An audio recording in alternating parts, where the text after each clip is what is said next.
Welcome, everyone, to the Wrong Button Podcast, the show where we talk all things nerd, most things video games, In all things Star Wars? and the end of an era of Star Wars. Oh, yeah, that too. Yeah, we got.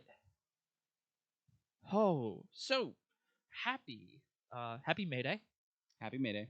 Shout outs to Commander Mayday.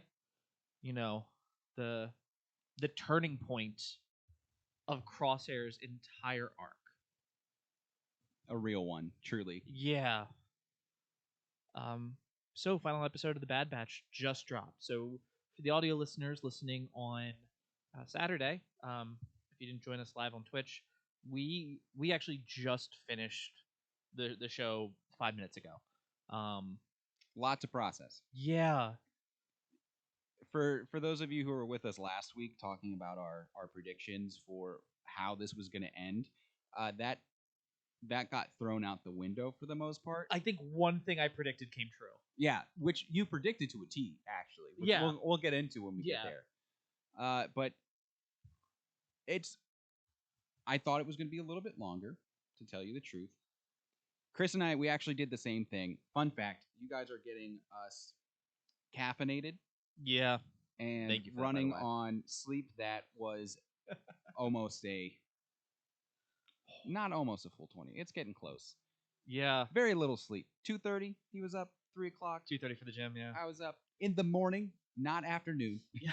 I was coming home at 2:30 in the afternoon, blaring music to stay awake. Yeah, and for the audio listeners, it is currently 7 p.m. So EST. we are one full work day in, Yeah. and here we go. I might sit at work and watch this tomorrow. I wish I could do that. Well, you can put on and listen to it. That's fair. So yeah, picking off pretty much right where we left off from the previous episode. Do we want to start with the elephant in the room? You want to start with the giant Zillo beast in the room instead? No. I was going to start with the elephant. Yes. Everyone was right. I was wrong. Emery is a clone. See, I was so hyped about this last week because I really dug into you for the fact that Emery was a clone. You're looking at it too hard. Drop it right there. However, I feel like some of that is going to come back to me just because I've been touting my whole theory about Tech coming back, which also proved to be a red herring of sorts. So I'm not going to grill you too much on how you feel about Emery and her verified origin story. I am so happy you were wrong about Tech coming back, because if Tech came back, you were gonna when you were we'll get to it, but there was only one thing I saw happening if Tech came back, and it would have destroyed us. I think we would have come down here, said we watched it, and been like, we'll see you guys on Friday. And we wouldn't, that would have been Mic the podcast. drop, that's it. Like, that's it. We'll see you on Friday. So Why is there a 30-second podcast Yeah, on this show that I watched or I listened to? I could see us doing that. There was not even intro music. It just said, we'll see you on Friday. But it's Saturday. So I know it's a lot to really process. this is, and I We've been on a roller coaster here. and I think the thing is, like, I don't treat this like a review, like, you know, because we've done, like, how would you rate the show, and Yeah. or how would you rate the episode, and we've done that, but I've never thought of doing this. I've always thought of this as like criticism with a filigreed C, not like a criticism of like critics' choice. Would we recommend? Yeah, I'm gonna recommend the series. It's fucking great. Dave Filoni does a good job. Talk about your bias. What do you mean bias? Aren't you a Star Wars fan? No. What do you mean? That means we hate Star Wars. Real Star Wars fans hate Star Wars. I don't, because part of me wants to be like, okay, let's start at the beginning, but I feel like at least a brief synopsis of where we're going with this, because I don't think it really took a lot of twists and turns until we got like 30-ish minutes in, you know? it was. So this episode did everything I hated from the previous 3 episodes well. and I Okay, there loved is. it. I was like, where are you going with this? Okay. So one of my biggest critiques of this was like all the previous episodes where it's like like we're gonna say let's start with what was the episode after infiltration? Oh God. Not great with episode titles for these last few. By the way, if you type in infiltration on it's not Clone Wars either. It's episode 3 episode list. Get it together, Chris. I know, right? Point of no identity, harbinger of the bad territory. Okay, so it was infiltration. So it was like extraction, then infiltration. Um, Starting with infiltration, I I personally wanted no fighting. I was so done with combat because the, we want the world building. We want lore. Mm-hmm. That has been what we have talked about, and we really still got none of it. I really think that it was almost. I don't want to say it was planned that way, but in the mind of Dave Filoni, everything has a plan, everything has a reason. Yeah. Um, but what we got with the first 2 seasons of The Bad Batch, you had this very intricate, team-oriented story. Following Clone Force 99, Mhm. dealing with the just the early onset of the Empire. All of this, And great world building moments, right? and also like, hey, they were outcasts in their own within their own brothers. Yeah. Like they were like, they They're were weird. they were Domino Squad on methamphetamine. Yeah. And while we had all this world building and all these events happening, the destruction of Camino for one, Order 66 at the very beginning of the series being triggered, you had all these world building moments, right? Mhm. But within all these world building moments, the small town kind of feel was being woven in with it. Yeah. And what I mean by that is you had Clone Force 99, you had Echo, a part of that. You had Rex. You had your old, I guess, network of clones that you knew from Star Wars: The Clone Wars, Yep. and you got to see them on, like, I guess, a more intimate level, especially when you got to the infiltration and the extraction episodes of this season. But what really changed here for me over the past few episodes, we have sat on this podcast for the past few weeks and said exactly that we want more of what's going on in the galaxy, and why are we just kind of chasing things here? And I think it was intentional because of how this last episode ended. They almost threw out the world building to give us the conclusion of that intimate story of the Bad Batch themselves. The Bad Batch wasn't the Bad Batch. And it's funny that you say this. So it's like okay, because you and I, since the beginning of this, we're like, okay, we don't know what happens at the start of the Empire, right? This is the start of the Empire is a mystery for a lot of us. I'm like reading the Darth Vader comics. I was going to say the comics are really the only place where the start of the Empire is explored, because not even Fallen Order and Survivor. Yeah, that's 7 years Capture that into it. moment. Like Yeah. everything is happening. The path is happening. Do you know how messy it is going from a republic to an empire? It's messy. There's a lot of paperwork. I mean, we're talking about we're an empire now, people. That basically That is how this Well, happens. for Palps anyway, but behind the curtain. Oh yeah, he's like, okay, now we You gotta had to- transfer all this over. You had to set up chain codes, and then you had to have a whole financial evaluation with Tarkin the accountant. It's like, clothes are expensive. Why are we paying Kaminoans? Can we trust these people? I mean, we just had them slaughter the Jedi for us.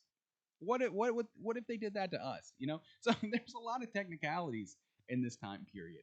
And I think that the thing, like, you and I wanted that, but what we got, and it's what you and I have praised the entire time, was we are not watching, hey, stopgap, here you go, here's this to this. And because Rebels takes place at this really ambiguous time, also at the beginning of the Rebels is also at the beginning of the Empire, isn't it? No, it's further along than what Fallen Order and Survivor are, because Okay, it leads it's all at the way le- up to Rogue One and A New Hope and stuff like that. So. Okay, yeah, fair. But like that's still 14 years into this. Like even if we're saying like it's still at least, I'm gonna say it's still at least, it doesn't matter. What we got here was the interpersonal relationship of people out of time, and it was like, okay, well, what are you guys good at? Well, we kill battle droids, very well, and we do it as four of us. We're four brothers that are so closely like they are literally the Domino Squad. Like they are just Domino Squad again. They are, if we got more seasons of Domino Squad instead of like, hey, do you like Domino Squad? Yeah. Well, And we they're already gone. told you how that ends, so we're just gonna rip the heart out. And that's what we phrased it is Hunter's relationship, Tech's relationship, Wrecker's, like, and my four dads. We've been making the Dad Batch is an entire podcast that, shout out to the Dad Batch. You guys are the real ones. Is an entire podcast that is like, no, they got it. They got that it's Yeah. my four dads raising their new daughter. Even though she was born before them, but technicalities. Little brother. Technicalities. Little brother. She only pulls that once on Crosshair to be like, look, if we ever want to have this contest, I'm gonna win. She pulled the card so well too. Yes. It wasn't in the beginning. Like he gets reintroduced to being on the good side, and then he's like, "Listen, I have tenure now, Crosshair. You left, all right? You don't have tenure anymore. All right? You see me? I come before you. Look at me. I am the captain now. But yeah, I'm pleased with it. And like I said, we're processing our emotions about this episode in real time. I wanna start from the beginning. Okay. Because the thing we love to shout out the most with this series is, oh my goodness, the production value. Beautiful. Tantus, beautiful. The Empire looking evil, beautiful. Yeah. I mean evil. Yeah, cool. Evil. Beautiful, but evil. There's, now that I'm thinking back on all of the predictions that we've made or that we've mentioned over time, we were right about a few different things. Most notably, last podcast, I said that the Zillo Beast is going to be their out for getting a lot of Tantus messed up. Mm-hmm. That was kind of pretty easy to see. Oh yeah. In terms of foreshadowing. It wasn't even Dave was like, no, this is the path. Yeah, you made the comment. I think like 3 episodes ago, off of one small holocom with Tarkin between him and Hemlock. It's like, oh hey, I don't know, maybe produce results or I'm going to shut you down. Yeah, is what Tarkin said along to the effects, and Hemlock got shut down for sure. Oh yeah, he did. Down. So we really have a few simultaneous storylines, all weaving their way around one another. I thought they did a really great job. I didn't see a lot of the pacing issues that had really plagued the episodes prior. Couple of spots where you could see they were definitely pressed for time and moving a little bit faster, but I wouldn't call them legitimate pacing issues. And even I feel like were Kylo Ren's character done better and more like consistent. So the reason I'm saying that is we got to see the operatives. Yep. And the operative walks off screen. Never, yeah. And you never see him again. And the only thing I think of is like, but he does things like earlier in the season, and we get to see the shadows. We know they are something. I'm like, okay, they're the Knights of Ren. And then it sits there and goes, you sit there and you're like, okay, well, they kind of just leave. The Knights of Ren show up, and you're like, oh my god, they're so cool. If you read the comics, they're actually really cool. the Kylo Ren comics, like really really cool with the Knights of Ren. But they show up, two of them get killed by blasters, and it's the most like anticlimactic thing. And it feels like here, okay, the shadows show up, but unlike like it's just like they're the shadow, you don't know what they are, but we get to see how much they affect the world all through Crosshair, because Crosshair is shaking, like, and then he's like going back to deal with them, and he's still shaking. Can we talk about the amount of times that Crosshair tried to give himself up this episode? He does it like 8 times, and it is brutal. Yes, Mrs. Play.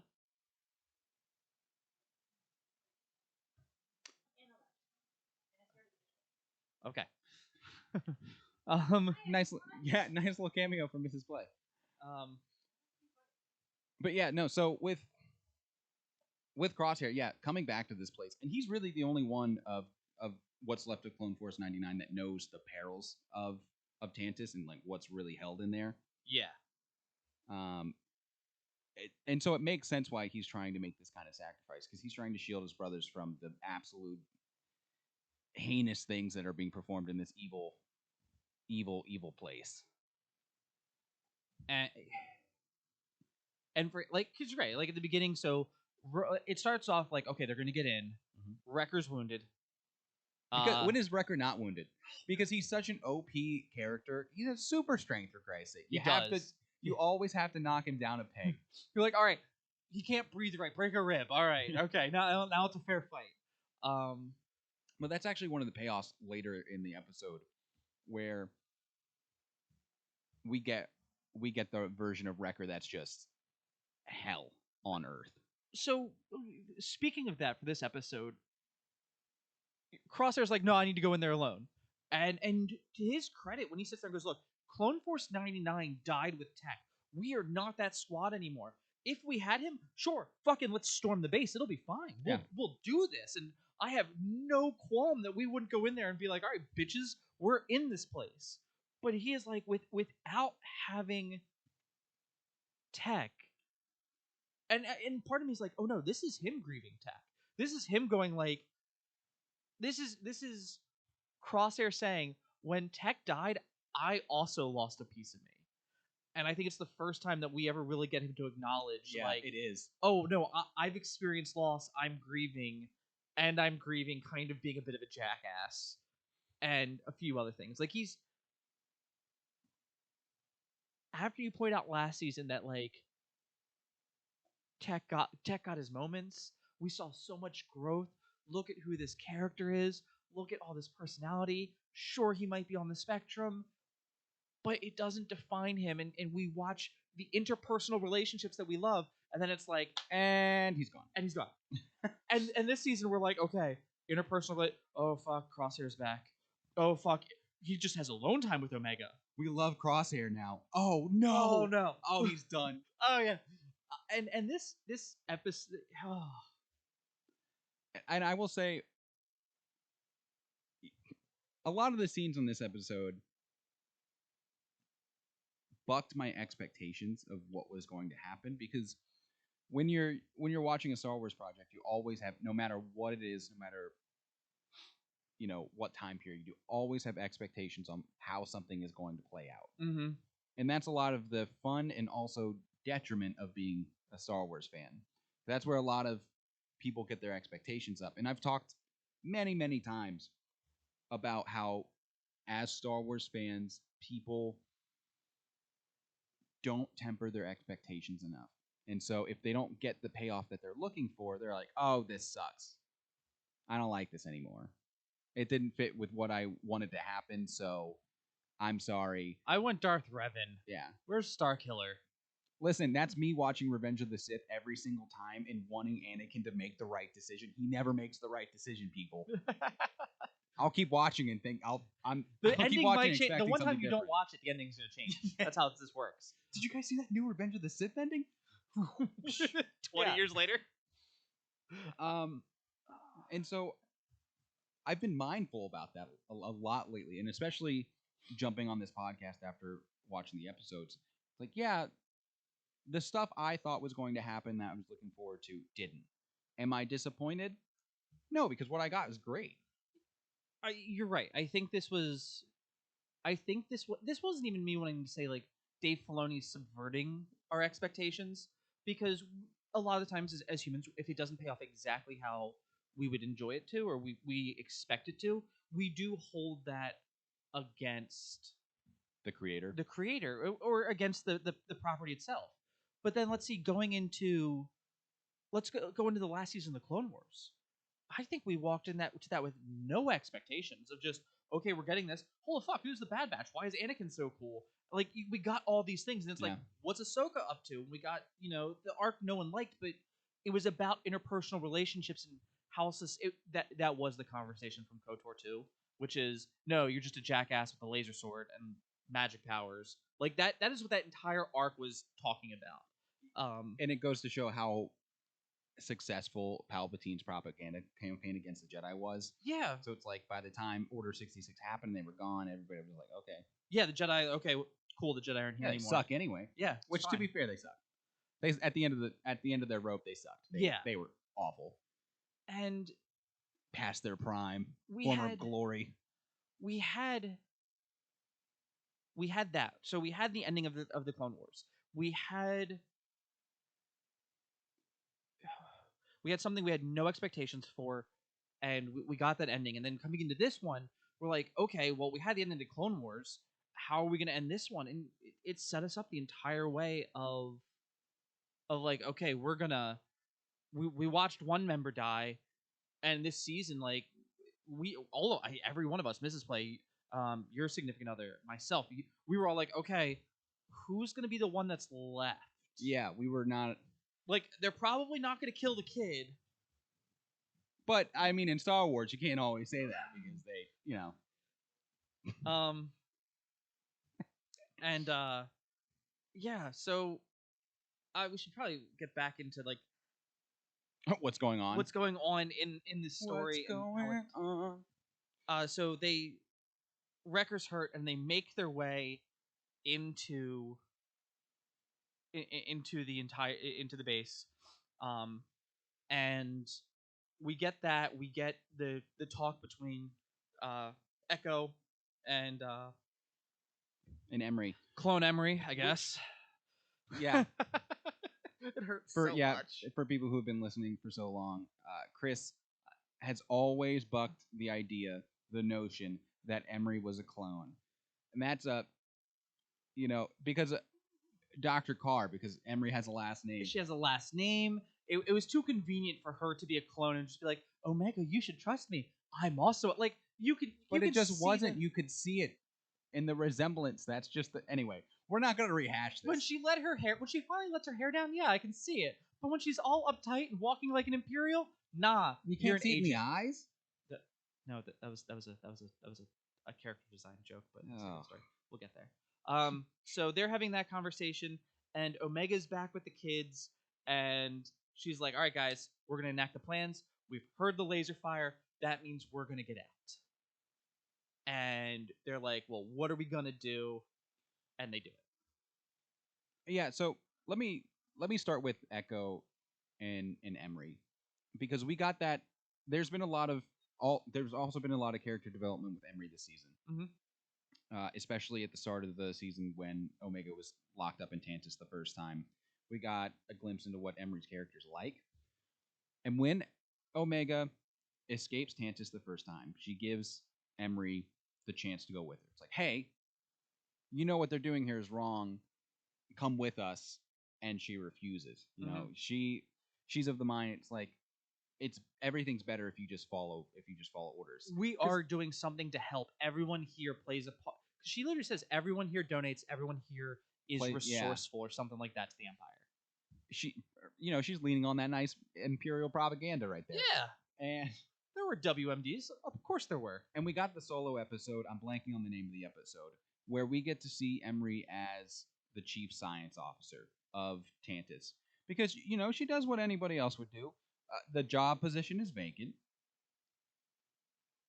The worst you can do is ask, and maybe you get yourself a promotion.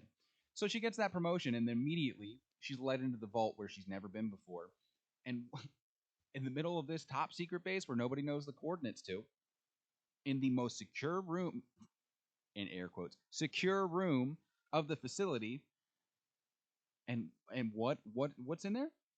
Kids. The Again. Empire is testing kids. Again. Yeah, again. Palps and the youngins, and the key to eternal life. I Yada yada yada. You showed me that thing. Like, what's worse than a rapist? A child. Oh No. my god! And it's like, oh, Palpatine. What's worse than the evil emperor? Oh, you experiment on kids, dude. The Star Wars track record with children not glowing. Yeah, the Empire kidnaps them. The bounty hunters yeah, it's just everyone. Anakin kills him with the Child Slayer 3000. The Jedi kidnap them. But in that episode earlier this season, Emery's like you can immediately see within the character like, oh, I messed up. Mm-hmm. This was the wrong choice. I should have went with Omega. And when she's having the conversations with Echo, she is chomping at the bit. She's like, let me make up for this. I made the wrong decision. We can get them out of that vault. You know, you're gonna need my help. Yeah, you're gonna need my help. Let's go. No offense, that hand ain't fooling anybody. Yeah, Mr. Unscrew hands. Seeing him with a hand just, it was weird. Now it was really weird. It was really weird.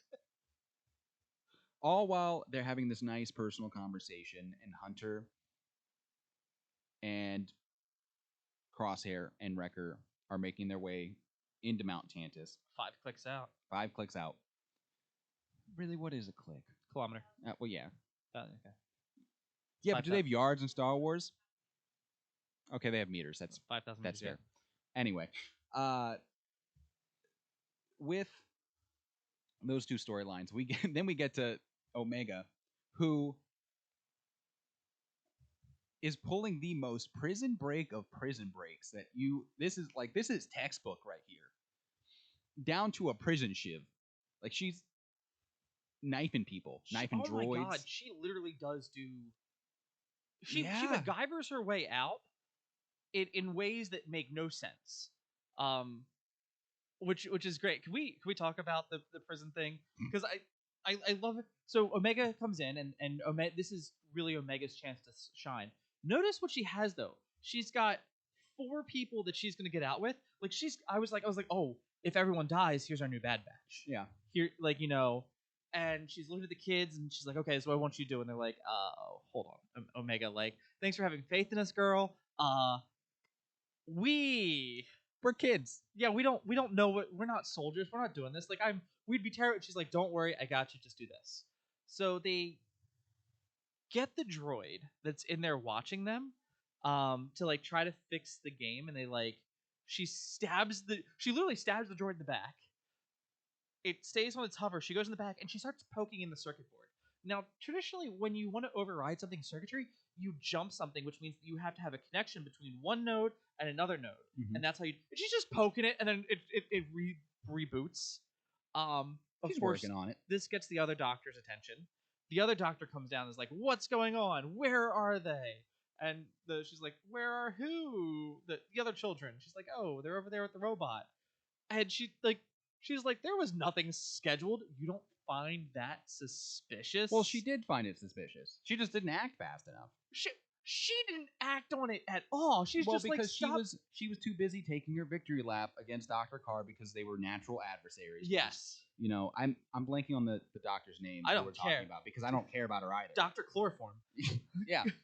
Droid hovers behind her. Because she was too busy taking her victory lap about Dr. Carr being too lenient with the specimens, and she's right. She was. And you know what she gets for it? She chokes on her ambitions. To the back. She Not gets quite choke, but sure. She gets knocked out with a sedative. Yeah. The droid goes, "Hey, does this feel like chloroform to you?" And then she passes out. Yeah. And then the kids are like, "Okay, let's climb up." So the shoddy contracting, those walls that we've already seen Omega carve out to get in and out. Also, the other ones just have drawers. You wouldn't think to make some of it like, when you start combining, like, this is structural to keep things in. these are drawers. They look exactly the same, Yeah. and they. Oh, We've been on the show talking about shoddy contracting in the past, I but really want to yeah. like watch every Star Wars thing right now and just go, what the fuck is that actually for? The Empire has never had good contracting though, because we've been over this. Look at the Death Star. Not. Let me just ignore the fact that Galen Erso built the exhaust port that ended up ending to its demise. Right. Uh-huh. I'm talking about the fact that they didn't have one single railing right near the cannon. We should really have railings here. Yeah. What was that Family Guy? That was Family Guy. Yeah, they I did. couldn't a really remember good, if it was Family it Guy was or a- Robot Chicken. It was a good bit on it. I loved it. Yeah, it's like OSHA violations everywhere. They actually make that joke in Jedi Survivors. There's a point where you're like on something. Someone's like, this is really unsafe. Yeah. I'm gonna report, and it's what tells you like, oh, you can slam him into electricity. And I'm just like, okay, everyone knows that this is really bad. And it holds water at the most top secret facility Mhm. where we see the amount of security. It's such a big deal, the amount of security in the earlier seasons, because Emperor Palpatine visits this exact vault to check on the progress, right? And you see commandos guarding it. There's ray shields upon ray shields upon ray shields. This place is impregnable. Yeah. Nah, except for the service tunnels where you just pop out one nice little thing on the wall and then you're out scotch free. I could have an entire thing on why that door makes no sense. Any of it, any of that, any of those rooms. We'll save our viewers on our Yeah, critical that'll be contracting work. that'll be like we're playing a Star Wars game. Let's talk about this. And so they create like straps. They throw the baby on the back of the one kid, and they're like, all right, let's go, let's get out of here. And so they start climbing up to get out, and Omega leads them right back to like, what's our plan? That, and you just see the Zillo Beast. You see the one scientist standing over it, and the troopers there, and she goes and like lets it out. Shout out to the two stormtroopers though that hear everything, hear the baby cry, and they're like, "What do you have?" And it's like, "Children, sir." It's like what? Yeah. It, What do we do? yeah. What do we do? What do you do with children? Just how many children have you seen in this place? Yeah. Like, you're a stormtrooper. I doubt that you know that there are children Oh in there. no, not at all, because not even Emery knew about it. Yeah. So it's like the scientists don't know unless they're actually working on Project Necromancer. And the scientist like, we'll get but no one's going like. So that was the most. I think if I'm gonna say there's something unbelievable in that episode, it was him going like, "We'll get that." Not him coming over like, "Wait, what do you mean, children?" like he wasn't. He was not remotely curious. Like scientific method here of like, I've seen 0 kids on this base. I was told I couldn't bring my daughter to work day. That's above his pay grade, Chris. He's just standing there like, I'm gonna continue beat booping instead of walking over there to be like, I got a lot of questions. That's the most unbelievable part of this entire episode. It definitely with the job I work right now. Uh-huh. I've had a lot of unbelievable, just over the top kind of shit happen. Okay. To me, like for example, fighting with a printer and its waste cartridge and trying not to, inhale toxic waste fumes. Yeah, that's fine. And it's like, you were born in the 90s when people could still smoke and it was cool. Okay, You're fine. Anyway, sheesh. Yeah. But it definitely had the feeling of like just some just insane subplot that you really just can't look at it too hard. But like that's how it must have been for these stormtroopers, because you open a vent and it's just there's kids and they're just like hey, yeah. Because again, Omega is the one with all the training, the expertise. These are just kids. What do you do? And I like that the stormtrooper's like, well, we're not monsters. We're not going to hurt them. Yeah. we're kind of confused. And then we get, Omega drains whatever material liquid that the Zilla Beast was being kept in. Yeah, it's like ray shielding on Yeah. top of it, and then some sort of. And then we get our Godzilla moment, which is that was so enjoyable. I enjoy me a good kaiju thing. Yeah. And I think it wraps up the storyline for the Zilla Beast too, for the most part. So, the Zilla Beast ends up creating just absolute havoc. And for those of you who don't recall the Zilla Beast, there was a small arc in the Bad Batch about it. It feeds off of electricity. The only reason they know about the Zilla Beast is back in the Clone Wars. Mhm. The Republic detonated this super bomb that was meant to just wipe out droids and no organic matter. Real A-bomb type stuff. Yeah, EMP. Yeah. And I'm blanking on the planet, but it was with what the Dungs, right? Is that how you say it? Their species. I am looking it up right now. Because the Bulba from Phantom Menace was one of them. Dungs? Duns? Anyway, anywho, awakens this ancient monster that feeds off of electricity that has basically impenetrable armor. He goes on a whole rampage. They try to capture him, bring him to Coruscant. Why would you bring a beast of that size to a popular... Malastare was the planet the Zilla Beast is from. Yeah. And it's like the Zilla Beast gets knocked out. Doug, you're right. They're Dougs. Dougs. Thank you. And that was the end of it. Palpatine's like, oh, we couldn't find a use for it. Like, surely something of this. Yeah. Of this could be useful for science and stuff like that. We never got an answer to it in the Clone Wars. Yeah. They brought back the Zilla Beast for the Bad Batch. And then we were still kind of left wondering, like, well, what's the ultimate goal for this creature?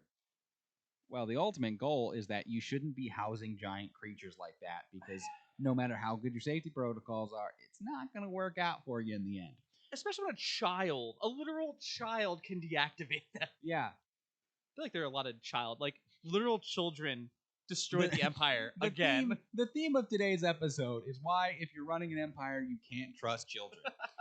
Anakin, all I'm saying is that Anakin taking care of the younglings might have had a good idea. He had a... I'm not saying he was right. I'm just saying I found a glaring weakness in the evil empire I'm going to join.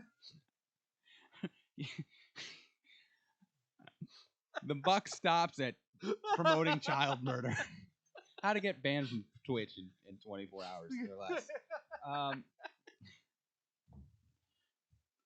So you get to see the full power of the Zilla Beast on display. It's mentioned later that on the Zilla Beast's absolute rampage of this top secret Imperial facility, Mount Tantus, it took out 2 full divisions of troopers while making its escape. And then outward into the jungle it went. Hemlock orders fighters and whatnot to go try to hunt down the Zilla Beast. Why? I don't know. Maybe take care of your own facility first, but that's just me. Throw people out there, that's about 30,000 people. They had that many troopers on Tantus? Yeah. Most military bases have a division or 2. Still, that's... it's like there are like 3 battalions in a division. Yeah. Something like that, yeah. Wow. So they've got... It would make sense that they have a few divisions there. That's a hell of a... That's a lot of security. Well, I know. There's other stuff, but yeah, you're right. So while all this is going on, Echo and Emery get to the vault because they're like, yeah, we're going to break the kids out. We got this. Hemlock's already there with Scorch. I was like, oh, fuck, this is how we lose Echo. Yeah, me too. Immediately, because like Hemlock's right there and you're like, they're found out. Echo's hand's not going to, he's not going to be fooling anybody. But at the same time, though, everything everything going on and it's chaotic. Escape, it's like he is looking so high level right now that we've been here. He has 2 hands now. Echo has 2 hands. He has a blaster. He's in the TK armor. He looks the part. Yeah, and that's half the battle. And with being by Emery, it's not unusual to see a trooper by a scientist's side in a lockdown like that. I loved how Hemlock... You think he looks a little too competent to be a TK trooper? It's fair. Okay. Sorry, go ahead. You look too good at your job. Yeah. What are you? You're not a stormtrooper. Surprisingly, no, because he looks the part so well. Hemlock pins everything solely on Doctor. We don't care what her name is. Dr. Chloroform. Yeah, Doctor Chloroform. You know, he's quick and to the point because Hemlock has 80 other things going on, like a giant monster rampaging through your base. He's like, hey, the kids escaped. They, you know, found a weakness in our impenetrable vault.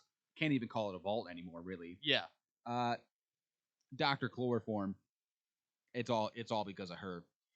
But then Hemlock's like, find Omega. Her fate's tied to yours. I gave you this promotion. Don't fail me now. Yeah. And then he just goes on his merry way. And you know, Dr. Carr is like, where could have the kids gone? What's happening? And you hear as you hear the Zillo Beast rampaging through the base, Echo immediately is like, oh, this is exactly what I would do if I was in Omega's situation. And that's where you really see that Omega is a fully realized Bad Badger. She's leading her own prison escapes, doing exactly what the other members would do. I thought that was, I was like, okay, and I was hoping to kind of see a little bit more of, like, I wanted her to do a long shot. I wanted her to have to take something out, like, oh, how can you do that? And she's like, it's all about breathe. Like, just give me something that everyone's taught her. Except for when they get to the record point, it's like, I'm gonna lift you up emotionally because that's what you need right now. And that's the strongest thing I can do. Yeah, you're right. Her that acknowledgement of, no, that's what I would do. Like, oh, you're the best fighting force the galaxy will ever see. Highest compliment you could ever get. There you go. One of your fellow clones saying that's exactly what I would do, and it's from Echo no less, who can't forget his backstory. He was a literal weapon for the Separatists because of how well him and Rex's battle plans were. Yes. And that's the guy giving you praise. So, well done. If this is the plan, you're executing it flawlessly, except for the fact that you were 10 minutes away from, Emery and Echo getting you out anyway. But hey, it works. And you got a Zillo Beast. You created a diversion. All the while, that's about the time that Wrecker, Crosshair, and Hunter get up to Tantus, right? Yes, they get up the mountain. Oh yeah, right as the Zillo Beast is making his grand escape, and while we were watching it, Crazy, you wanna make the comment that you did for our. So the Zillo Beast is rampaging inside. The lights have been flickering. It's eating the power as it leaves, and then it flashes to a picture of outside. You see 3 guards, and it's like, okay, these are the guards that the Bad Batch is gonna have to deal with. And then you just watch the door get pounded and ripped open, and the Zillo Beast comes out. One straight up kills one of the guys. Claw comes down, guy vanishes. It cuts because it's like, we can't show you that body on the Disney show. This is still a kid's show. We can't show you that body. Trust me, there's a body. That's permissive play, not a main character. There's a body. And they come out, and I'm just like, wow. They had to be like, God, this is the worst shift. We're up here. No one's ever gonna get here. There's no action. And it comes from within your own base. Just kills one of the guys. The other 2 get knocked off, and it's like, and now it's on fire. Those poor guards. They were my nice hidden shiny Imperial base. Yep. And it's gone. That's gone. Yeah, easy way in. No resistance. However, on the way in, we cut back to Hemlock, who is clearly losing control of the situation at a rapid pace. Oh my God. Everything that actually mattered is gone except for the data. Mm-hmm. He's a scientist, and we know that they've been logging shit. Yeah. Everything is gone. Except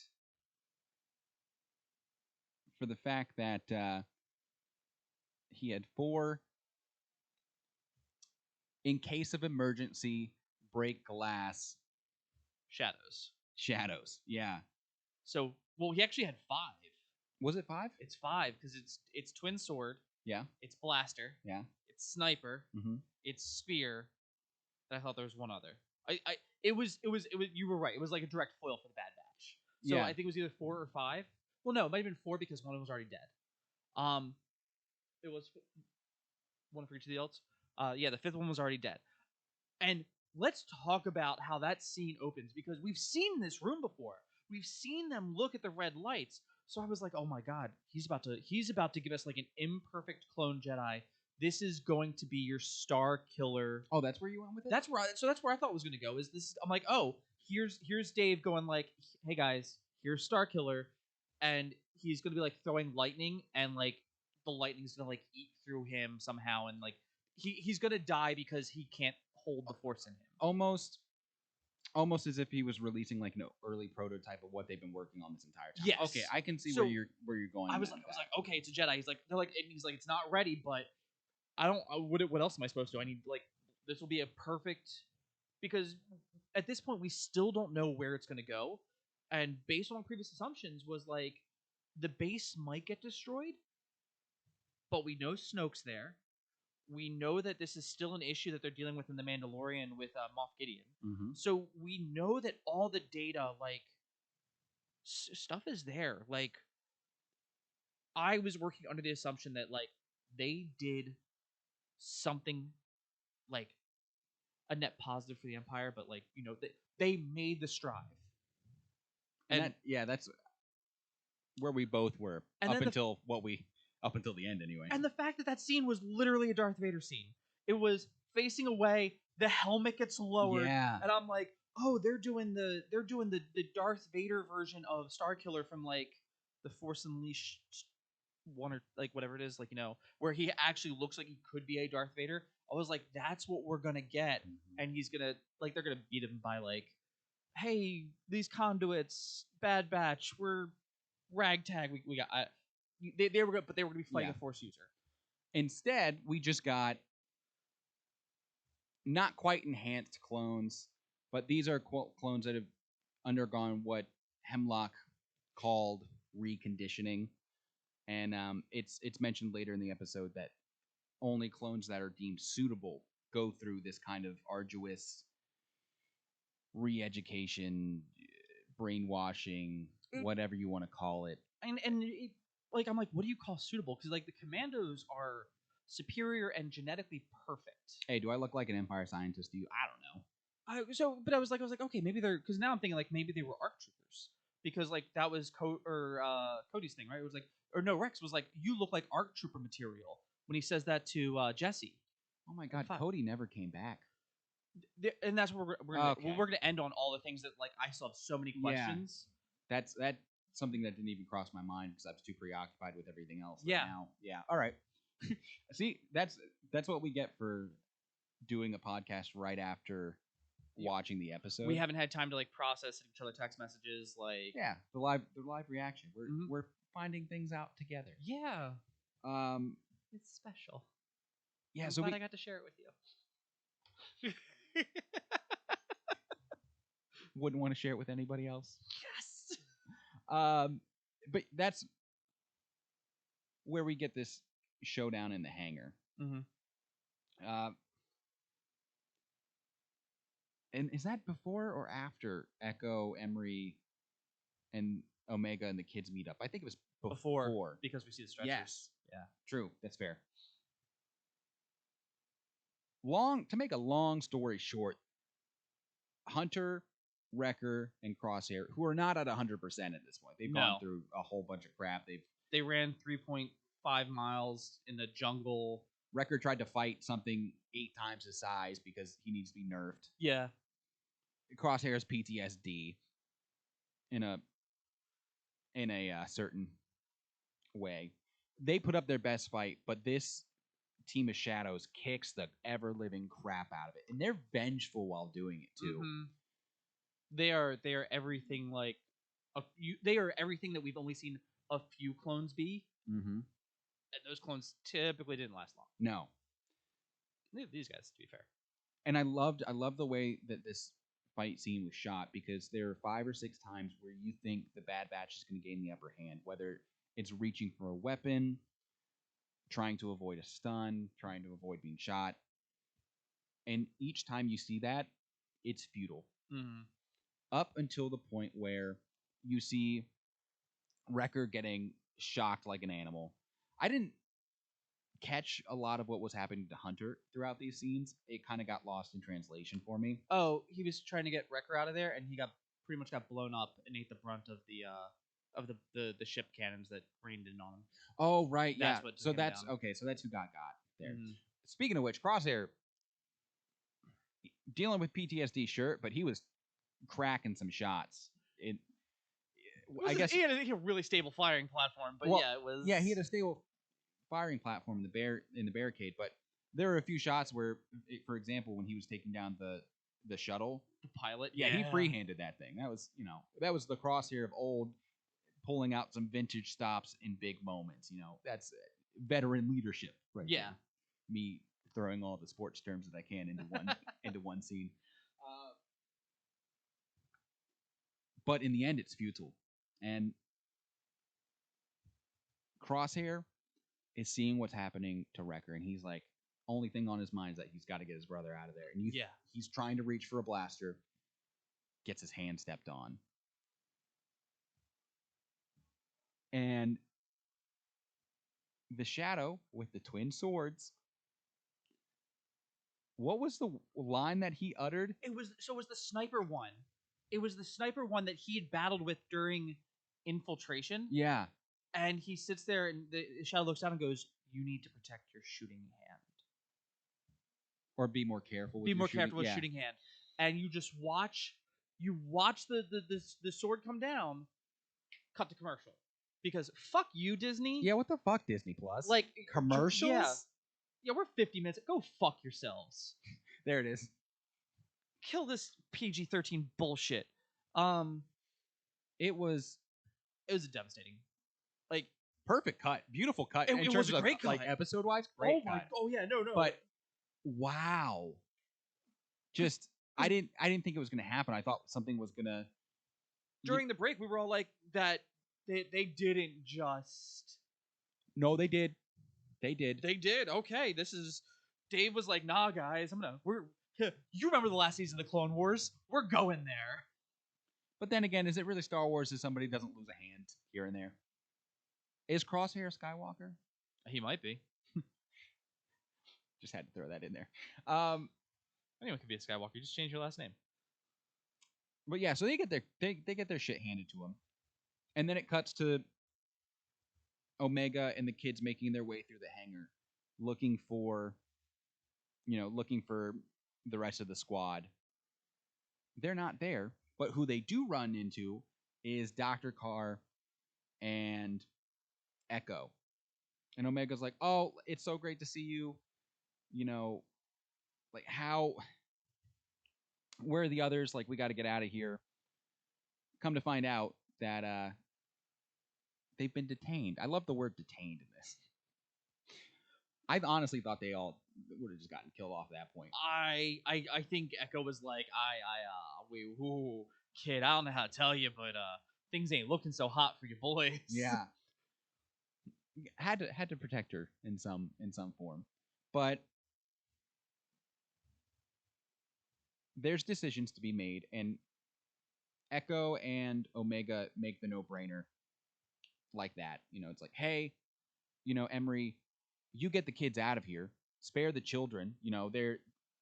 They've been through enough. Echo hands her coordinates, and he's like, hey, there will be people at these coordinates to help you. Get these kids out of here. Good luck to you. And to my surprise, they get out of there lickety-split, leaving Echo and Omega to try to free the rest of the batch. And what better way to help free your brothers than to, I don't know, maybe take a nice little stroll to the detention level and get the rest of your brothers. Yeah. Go get all your younger brothers. Yeah. Maybe some older brothers too. The cavalry has arrived. Yeah. I think that's where the episode gets its name, right at that moment. It's a really nice reversal, because the last time it was, hey, we're pinned down. Clone Force 99 shows up. And this time it was like, hey guys, and I like Echo. Like, I know you guys have been through it. Trust me, I know what you guys have been through. Can you help us out though? We could use it, and I love it. I've got one more fight in me. You know what? I got a fight in me too. I love the fact that all the clones are like, yeah, no, dude, It beats being in a cell, yeah, and they know what's at stake because they've lived through the stakes. They've lived through the reconditioning, the torture, everything that Crosshair had alluded to. They've seen firsthand, which has got to be so hard. mm-hmm, And you don't know how long some of these clones have been here. Got to yeah. be a long time. Like if we're still going on the theory that like Dogma could probably be here from the Embar arc. I With, thought Dogma ate it. no, I thought Dogma was the one who Dogma's who we all thought was going to be one of the shadows. Really? I didn't see that theory. Anyway, Yeah, it was because he was so good with his knife. They thought because he gets Fair. arrested when he kills the what's his name, the Jedi, the Krell? Krell, and everyone was like, oh well, we know where Dogma ended up. Yeah, that's fair. Mhm. And I'm wondering if we'll get names of some of the clones that were participating, or if anybody, there's a really good YouTube channel, Screen Crush. I love Screen Crush. Ryan Airy and his team, they go through Easter eggs every week of what happened in the Bad Batch and like what it calls back to, that sort of thing. So Yeah. I'm sure if there are clones to be discovered or names to be dug up, somebody on the internet will have the answers. Yeah, and there were a couple hairdos, but like I didn't remember a lot of They're tattoos or anything. they've been serving hard time, so their hair's grown out anyway. Yeah, Like, they don't most exactly have like beards and stuff, but yeah, they don't have a barber, yeah, but like lining them up. but yeah, it was. It felt like no, these are just like this is just a family resemblance. We're all going in on this. And while they're in the process of breaking out all the brothers, two important characters get free: Admiral Rampart and Nala Se. Yes. We get a really nice, heartwarming reunion for Nala Se and Omega. I didn't really think I needed it as much as I did, but I thought it was really nice. Nala Se's like questioning, like, why did you come back here? Are you essentially like, are you crazy? Like, Nala Se risked everything to get Omega out of here. Yeah. Here she is right back in the clutches. And that's when it almost is like a light bulb going off in her head moment for Nala Se. It's like, well, if Omega's back here trying to free these clones, one, shows him great loyalty. Yeah. That the clones have. They will always have. And two, we get... I want to go as far as to say a redemption not only for Nala Se, but for the Kaminoans as a people. Yeah. Nala Se essentially says, hey, I can't let my science be in the hands of the Empire anymore. These are evil, heinous people. I mean, you guys aren't, it's kind of like the pot calling the kettle black. Look, we created child soldiers. We didn't experiment on kids. There's a wicked difference. Fair. we are just about as bad as the Jedi. That's it. Like, look, two words. Inhibitor chip. Moving on. Hondo was right. He doesn't take. He Hondo's a stand-up guy. That's my. Hey, he's a businessman. He's not a fighter. He's like, I don't take children into combat. Yeah. I'm not the monster. Love it. Give me a show with Hondo. What I'm actually gonna say, that's probably the most disappointing thing I will say about this entire season. No Hondo. No Hondo at all. He'll find a way to pop up somewhere. I hope to God he does. Could you imagine if he made a Tales of the Empire cameo? There's no way. That show's gonna be dark, but it would be funny to me. He shows up in the Acolyte. He's not that old. He's timeless. I don't even know how long weeklies live. I have no idea. But back to the Bad Batch. I like that Nala Se makes her sacrifice like that, and Omega understands like this is the end for her. She's not getting out of this one. Yeah. while Omega and Echo are rallying the clones to go break out the Bad Batch from re-education, Nala Se heads to the lab to make sure that none of this falls into the hands of the Empire. It's over. And Admiral Rampart waits until everybody's gone to go follow her. Well, wait, to his credit, he goes, "We need to get out of here." And some of the clones do go, and I do think some of the clones go get a ship because they're like, we cannot provide you. I thought they all went with them. I think a lot of them did, but I think there were a couple that were just like too injured and too weak. And in all actuality, like, hey, you guys go secure a ship. Can you do that? And if they're like, we can at least do that. Like TK troopers or nothing. You going to that area, we know what happens there. I think some of them knew like we would be too much of a liability. Okay, that's fair. And like I didn't catch that, but I mean, yeah, it felt like a real quick throwaway. And then Nala Se leaves, and Rampart is like, he's like, I'm also getting out of here. Like, fuck you guys. This is a couple of like just really funny scenes I was thinking about as this is all transpiring. One, Nala Se and Admiral Rampart are just like looting bodies. They're just going through a shooter looking for extra ammo, stuff like that. Those were clone commando bodies too. No, one was actually the body of like the control center Death Star helmet guy. But the backpack was on a commando. Yeah. Okay, yeah. I wanted to make sure. I was like, that's a commando body. Okay. And then same scene. I think it might have been right before this, but you had Echo and Omega like grabbing as many blasters as possible, and I could just think back to playing DayZ with my friends and I. It's like, here, I got you a weapon, I got you some gear, like loot up, let's go.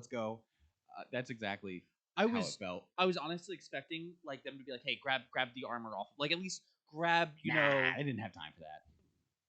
But I was expecting that. Like I was hoping to see the clones kind of like don a little bit of armor. Like, sure, it's not as good, but not as good. It sucks. It's not even not as good. It's awful armor. I would rather have the chance of something to stop a laser than just wearing clothes. I'll take it head on. Okay, well, that happens a lot, a lot for the rest of the show. Yeah, no, it does. So, I guess we can. Nala Se and Admiral Rampart's kind of. The juxtaposition of their scene, like two characters in the same scene, was great. Because Nala Se goes there and she's like, okay, this can't stay. The Empire's evil. Do you know the Empire's evil? The Empire's evil. They cannot stay like this. Yeah. And Admiral Rampart walked, and she gets a thermal detonator, and you watch it in her hand, and she goes in, and she gets Omega hands her the data pad that Emery handed her. This is like, hey, you're gonna need this for what you're gonna go do. And you watch her like go into the lab that she used to work in, pull up everything, pull up the mainframe. Is like, okay, wiping everything. We need this to go away. And then Rampart comes in behind her, and you hear the gun. You hear the gun cock. Yeah. Just weird. Like, I like the emphasis because everyone knows the sound of like a hammer being pulled back. But at the same time, guys, it's a laser, and I don't remember seeing a hammer on any of those lasers. I mean, there's a safety on it though. Maybe it's like. But then I think it would be like, pew. Well, I don't know. It just maybe it's on the side. I don't know. I'm just saying. You heard a hammer kick. Yeah.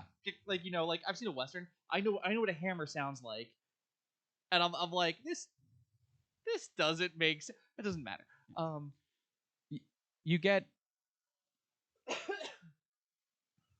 Rampart getting filled in about what was truly going on at Tantus at the very last second. Mm-hmm. Congratulations, Rampart. You know everything now. And can we talk about how you see that he just wants to be back in the Empire? He wants to be back in. I don't even think it's just the Empire at this point. It really goes to show that Rampart does want one thing, and it's power. That's what he always has been. He's somebody who scratches and claws for more and more power. Narcissistic behavior. That's just how it is. Oh, like all the Imperial leaders. Yeah. And that's what except for maybe Tarkin. Tarkin the accountant. I can't stop thinking about him as an accountant. But we'll get to that, because I have a whole spiel at the end of this. And Nala Se tells him everything off screen, assumingly, because they take way too much time. We only have a 55-minute runtime with like 4 minutes worth of credits. Thanks, Dave. And Nala say the whole time's like, "Hey, yeah, I'm sorry, but you're not going to get my science. Neither is the Empire. Like this isn't going to happen." This is Kaminoan. Yeah, it's always going to be Kaminoan. Yeah. I like the fact that she's like, "No, this belongs to my people, which you wiped out. You're the dumbass." Yeah, And I love the fact because she says you never had an eye for science, and he goes, "I don't care about science. The Empire, like you're right." He's like, "Okay, but in being himself, he was just like, okay, this is how I get to the next spot. But if you don't understand it, you're never gonna stay there." yeah. We all know But that. he doesn't. He even said it himself. He doesn't need to understand it because at the end of the day, it's just a bargaining chip for him. Mhm. Because he knows the Empire will do anything for that information. Mhm. But also, don't cut deals with the Empire. It never works No, ever, they alter it, every time, and pray they don't alter it any further. but they do. Spoiler alert: they do alter it further. Um, and Rampart straight up just, which we've seen before. Rampart shoots Nala Say, Yes. which, and I at first I was thinking, how do you not hear the ticking of a thermal detonator? But then I realized Kaminoans have big hands. It was one of those things. Long. She fell so gracefully, and I was like, I'm betting like because they sit there and like their hands like do they're traditional, like they are the most traditional alien, Yeah, in Star Wars, elongated alien. and they're like, and she's like this, and I'm like, okay, no, he might have seen her go in there, but like if she had it curled up because you're used to how humans like hold things, Mm-hmm. yeah, and then she drops it, and I love how poignant of a fact that it is that Nala Se goes, "This is Kaminoan," and destroys her work, and Rampart doesn't even get a footnote. Nope. All we know is everything was destroyed. We don't even know if there's another body left for them to identify in there of oh, the Kaminoan probably, and the other one like it could be a TK trooper. We don't know what was in there with her. And who cares? Yeah.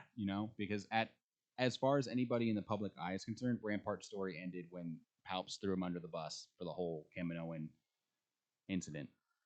Which, granted, he was Rampart destroyed Kamino as part of a power grab, but also it's just another loose end that needed to be tied up for Palps. So we get the fitting end of Rampart.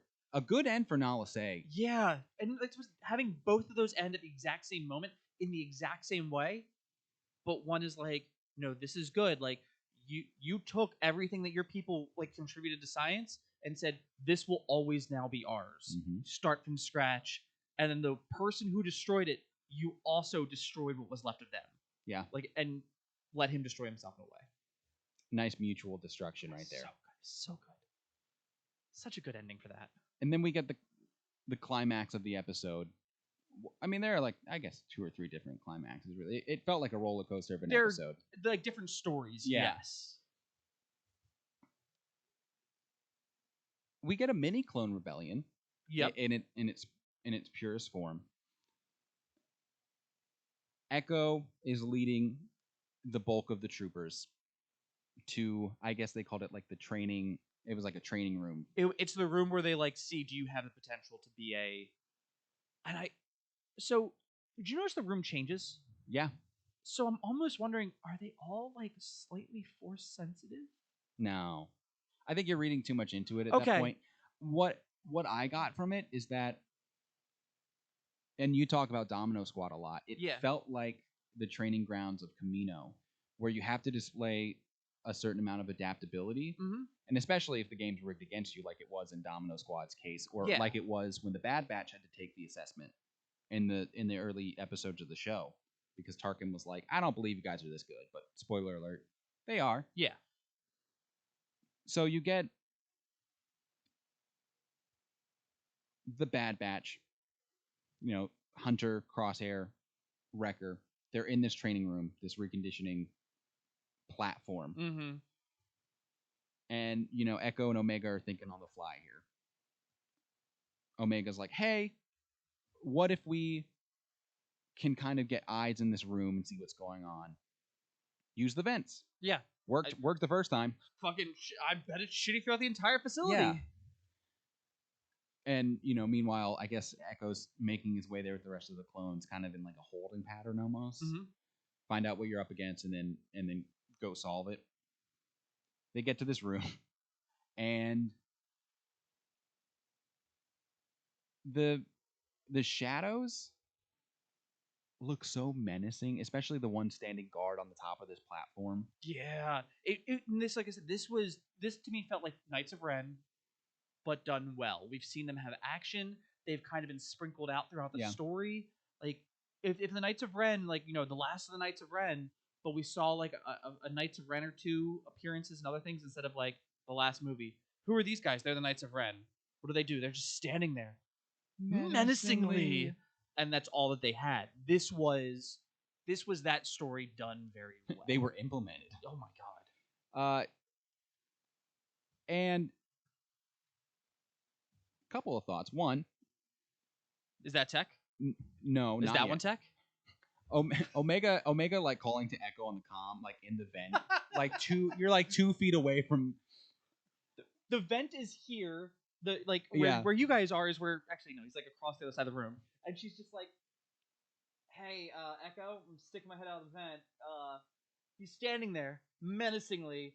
Can you do a distraction? And it's like, one, how shitty is his hearing? I think. How loud is that room? I don't know. Maybe ambient noise, but it's a set. It's a trap. It's a trap. It's a trap. Omega, calls Echo, get me a distraction.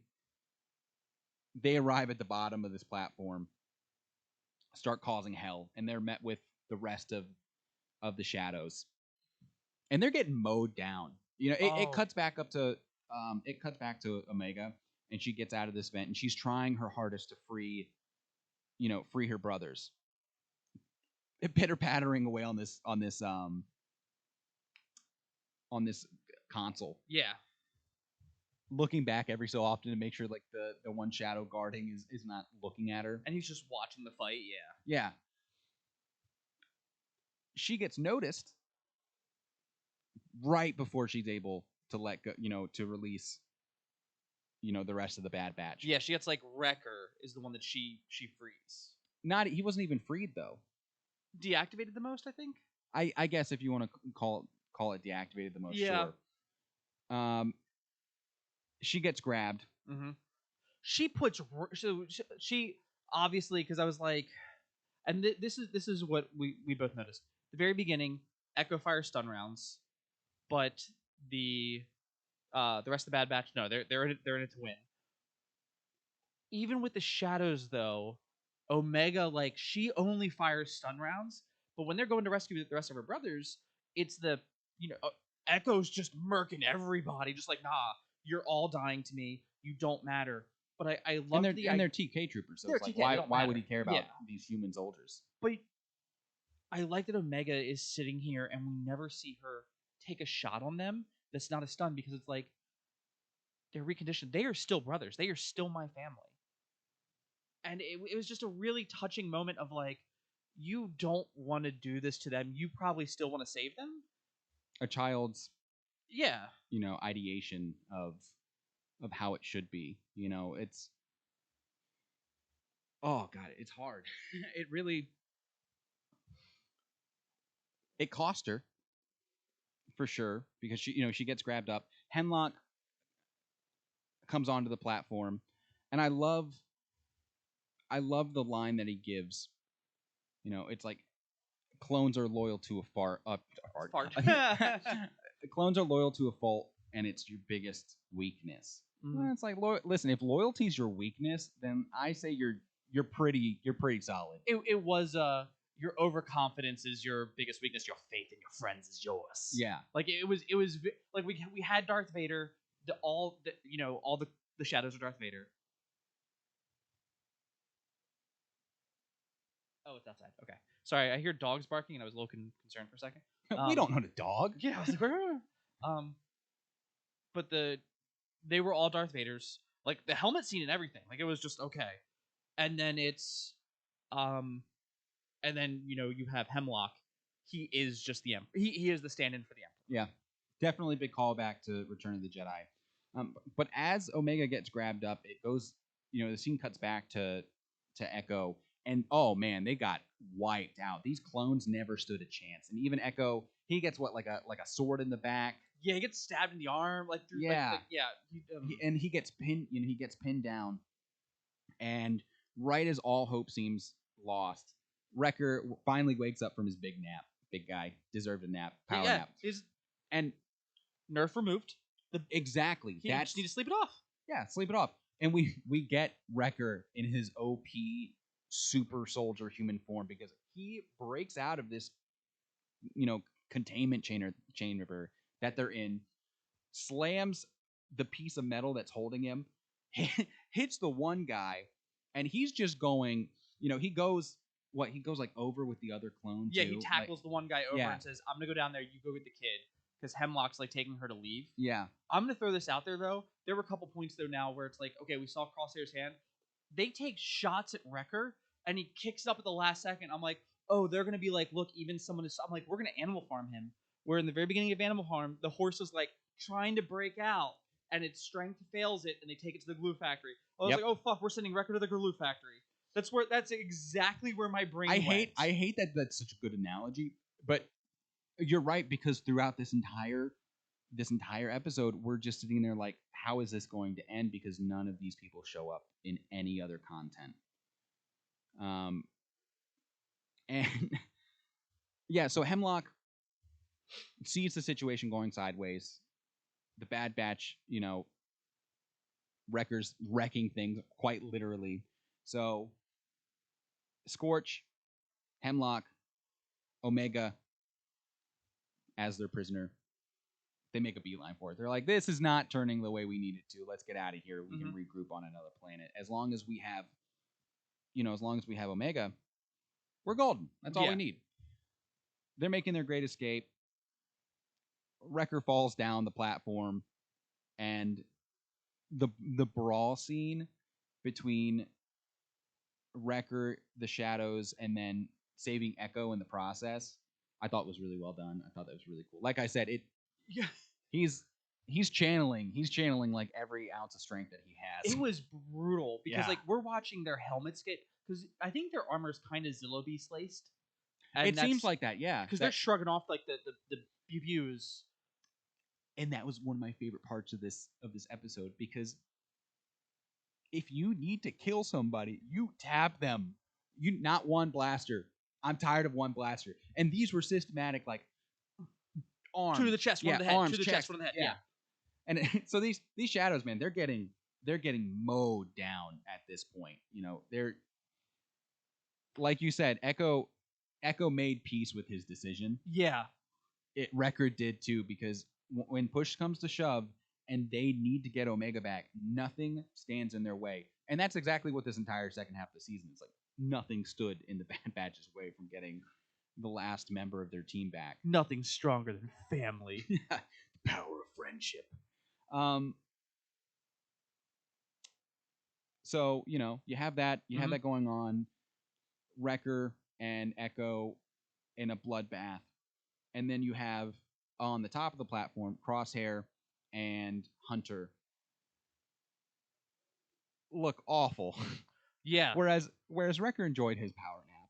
Yeah. They did not. They're limping. At one point, Hunter tells Crosshair, like, hey, stay here and see if you can help or contact Rex. I think it was contacting Rex. Yeah, contact Rex, get him here, whatever. And Crosshair's like, no. Yeah, no. You're like we're co-parents in this ordeal. Yeah, like hell, we're not leaving our kid here. Let's get the kid. Yeah.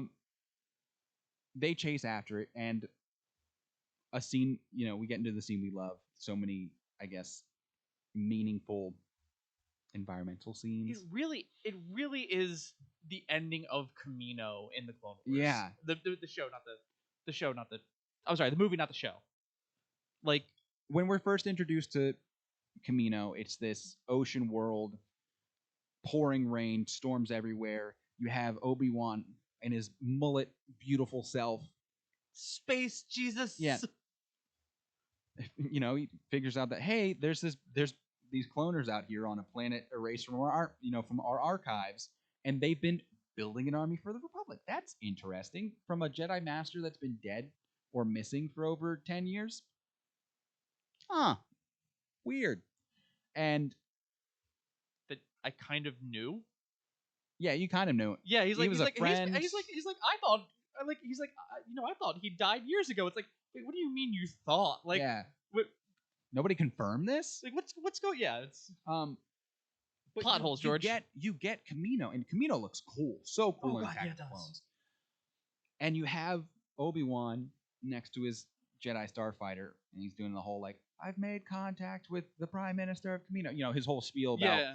you know, they're holding a, I tracked the bounty hunter Jango Fett here, and his whole, speech in the rain. Goddamn, Jango Fett's still so cool. So cool.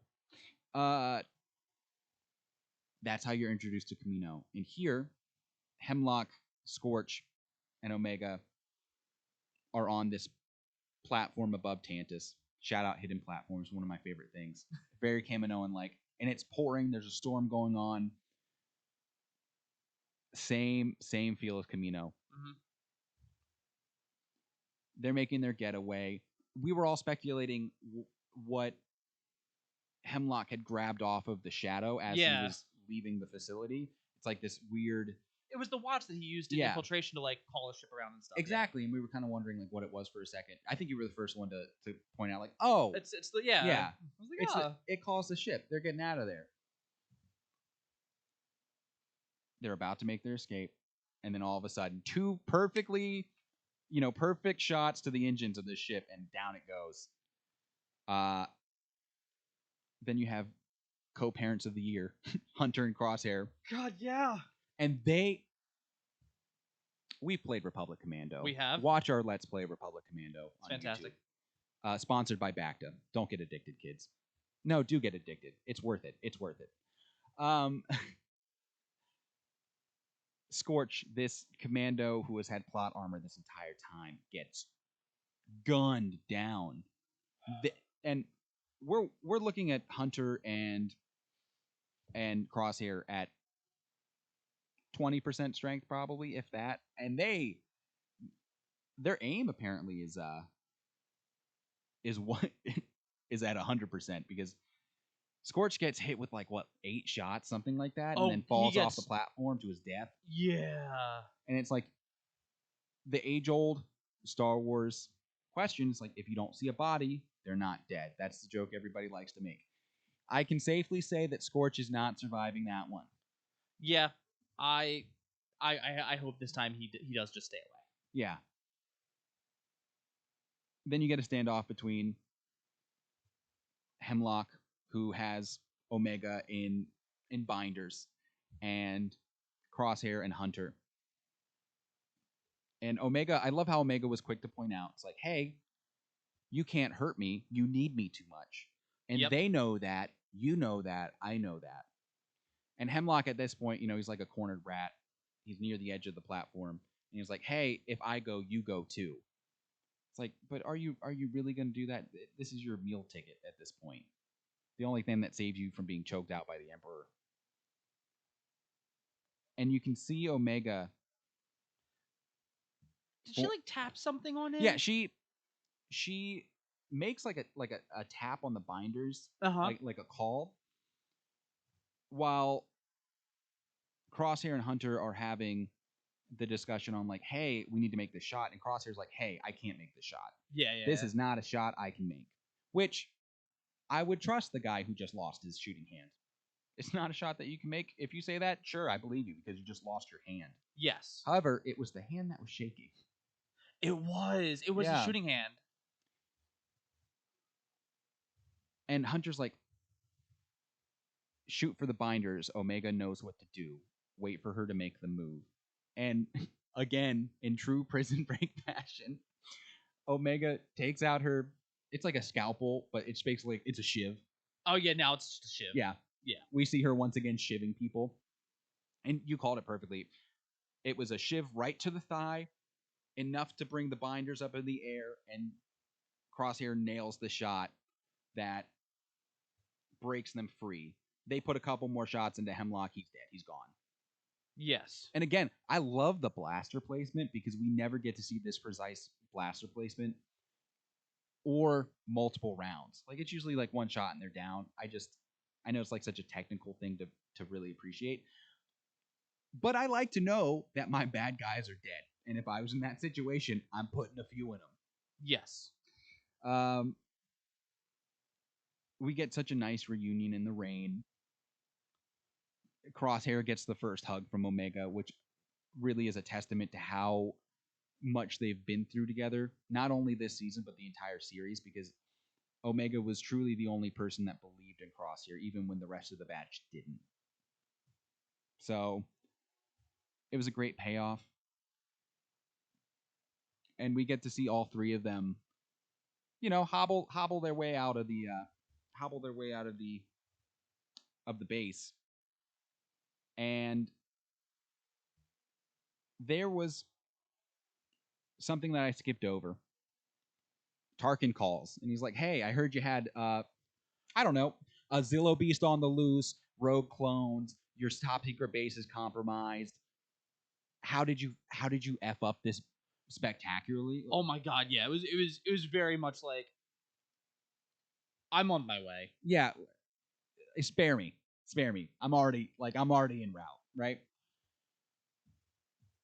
They cut right to the batch like getting out, Yes. which I thought was anticlimactic. And that's where I think the runtime kind of worked against them. The batch get out of here, right? They lift off in their shuttle, Yeah. jet out of hyperspace, and go ahead, have your cake. So the entire time I'm sitting here, I'm like, this is gonna end. Like this has to end with a Star Destroyer showing up. Like we have yet to see a Star Destroyer, and they're so iconic. They're so terrifying. We have to see a Star Destroyer. We have to see first Star Destroyer we've ever seen. Two Venators that are dwarfed by it show up in rear guard. So it's like, no, this is the Star Destroyer being there to me was like that is now the end of the Republic. The transition phase. Like this is okay. We've got TK troopers that are in there now. They don't have their full armor yet. They still have some of the doofy armor from like the early seasons of like Rebels 2. But here's this Star Destroyer. Okay, that's the new battleship. The Venator is going away. Like the flagship of the Empire is now here. Yeah. And I don't know. I was there had to be something here that solidified where is this going? Like where does this end? Where is the actual transition? Because the first season, like Kaminoan's destroyed by its own stuff. Because they helped to build the the ships too. They, I guess, like subcontracted it to like Kuwait, like or the Kuwait, the Middle East, the Kuwait drive yards. I think is where a lot of the Republic stuff is situated. That's never really, I guess, cleared up exactly in in the movies. Yeah, like where does that like not only did the army show up, but you have the equipment in the Navy with it. Okay, cool, I guess. I love, yeah, sure, the Star Destroyer showed up, but guess what? Its first ever appearance for us, and it's late. Yeah, you just missed them. Which actually, now that I'm thinking about it in its full context, does the Empire even know that the clones survived? Like, what goes to show that, for all they know, it's like they could have just assumed that, the Bad Batch also died in this wreckage, So I think this is now where we kind of get to talk about loose ends, what was solved, what was not. Some things that are up there. So I got a few. Yeah, I'm ready to dive into this. We'll finish out the episode. So of course they show up. Yeah. And Tarkin is such a despicable character. The accountant. He was the accountant. And the thing is though, like you need someone to watch the money. Yeah. Look, if you pinch pennies, the dollars watch themselves. And he was watching the dollars walk out the door because the Emperor's like, do it, and Tarkin's like, okay, but I'm gonna make a deal with you, man. The second that thing proves that it's not valuable, I'm fucking cutting that shit. Yeah. And I'm betting the Emperor. He's like, because we can't run this on this. And the Emperor was probably right. You know what? You're an asshole, but I keep you for a reason. You're good at your job. And you and Vader can deal with each other. Yeah. And that's what I like about Tarkin too, is that kind of mindset. Yeah, he's still political. Yeah, and it's not just. He's not focused on loose ends. He's just focused, like you said, on the books at this point. He's like, we can't recover anything from Tantus. Decommission it. We're out of here. Forget it. Forget this planet. I guess the Zilla Beast just lives there forever now. Yeah, good for it. Yeah, congrats. Now you have a planet to yourself to sleep on again. Yeah, like I guess he's just gonna go hibernate because there's not gonna be enough electricity anywhere. I don't know. Good for. Get some sleep, man. You deserve it. The true storyline that deserved to be wrapped up was Bad the Zilla chat. Beast. And then you get a happy ever after to end off the Bad Batch, which nobody saw coming that I know of. It was tranquil. Yeah. And I was expecting a twist somewhere, and there never was. Yeah. It ends. We go back to Pabu, and we get treated to sashimi and sushi and clones ordering like delicious looking seafood and looking trendy in their nice new clothes. Yeah, the kids all are going through a hippie phase, which stylish. Fair enough. Like you guys literally just got out of like space Vietnam. You can dress like hippies. Go ahead. Yeah.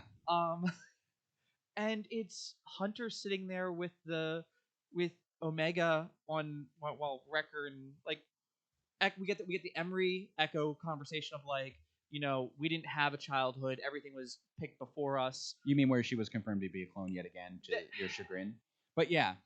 Where I resigned myself to her being a clone. Where it's like, okay, now you literally have nothing to. There's nothing for her to gain or lose here.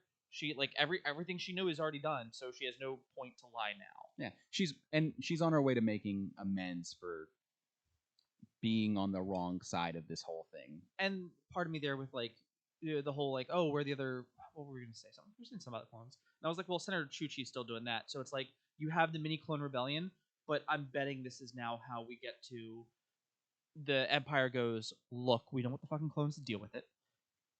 Fine, you guys have served your fun, served your empire gratefully. We appreciate you.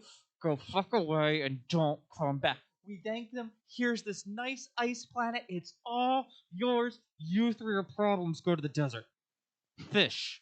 Old man in the sea yourselves. I think if there was any spot to set up any sort of sequel to the Bad Batch or what comes next, outside of Tales of the Empire, which will be answered for us in a couple of days anyway, it's that line right there. It's that, well, there's still other clone stuff going on, and we still don't know what happens with Rex or Wolf. Cody never showed up again. Yeah, he just goes AWOL. There was a lot of that for the Bad Batch. A lot of people who dropped in and then were never heard from again. For example, Ventress. Yep. We were expecting some sort of. Yeah, I was because that was me. I was like, I'm so surprised that was it. And you're like, no, she comes back, and I'm like, I could have swore, yeah. I know she ignites her lightsaber in the cave. And yeah, she does. Yeah. I just didn't think that was the scene from the trailer, but we've had scenes like that. Yeah. In trailers that aren't actually in the movies. It actually happened with Rogue One. Yes. And that was a whole big thing when it came out. But yeah, and it makes sense that they're on Pabu with no problems caused because all of the chasing down of the Batch in the previous episodes was done by Hemlock and his division. And you know who gets wiped out? Hemlock and his division, and all of the information on Tantus along with it, right? And that also explains why you don't see clone commandos anymore. Because where was the last base that clone commandos were used like that? They were all there. Mm-hmm. So you see the clone commandos perished on Tantus. Hemlock perished on Tantus. When Tarkin gets there, you have the Senate soldiers in the red, but they're not clones anymore. Yeah, they're TK troopers. Yeah, they're TK troopers too. More loose ends being tied up. And they actually had like the helmets I think we see in Star Wars. They had the original Stormtrooper helmets. They weren't the. They weren't the. They looked like it. I didn't get a close enough look. Yeah. I was focused on the coloring of them. But Hey, they're back. yeah. So it makes sense that Pabu once again is a sanctuary, and we get another one of your called it moments of there being a time jump. You know, there was so much talk about what to do next, and it's like we can do whatever we want now. Like this is it. We mission accomplished. I didn't think everybody was going to live to see it. You think that's the end of the episode, but then you get a nice overhead shot of Pabu, and you were the first one to call it out. Time jump. It looked so built up. Yeah. And before we go right to there, I do like that Omega goes like, "Hey, will the clones stay here?" And Hunter goes, "They can make it if they want to." Yeah, it's their He's decisions. like, "Yeah, they like it's finally theirs." And I made the joke. I was like, "Yeah, go find yourself a nice toilet girl. Settle down, have a farm." Shout out to like Cut LaQuain. Yeah, shout out to like my high school, pre spouse, pre all that, like high school dream of finding myself a nice toilet girl and settling down. That's how I wanted my life to go out, like every other Star Wars fan. Dream. We can all dream, Chris. Still holding that dream somewhere. It wasn't the goal between you; it was the toilet girls. Yeah. We're getting chirped by Mrs. Play. She's a good sport. Yeah. So the time jump, really well done. Mm-hmm. Again, beautiful show, beautiful optics, everything. I've harped so much on how beautiful that the show is that I'm exhausting myself talking about it. But we're in the caves under Pabu, and we get grown up Omega and a nice ship.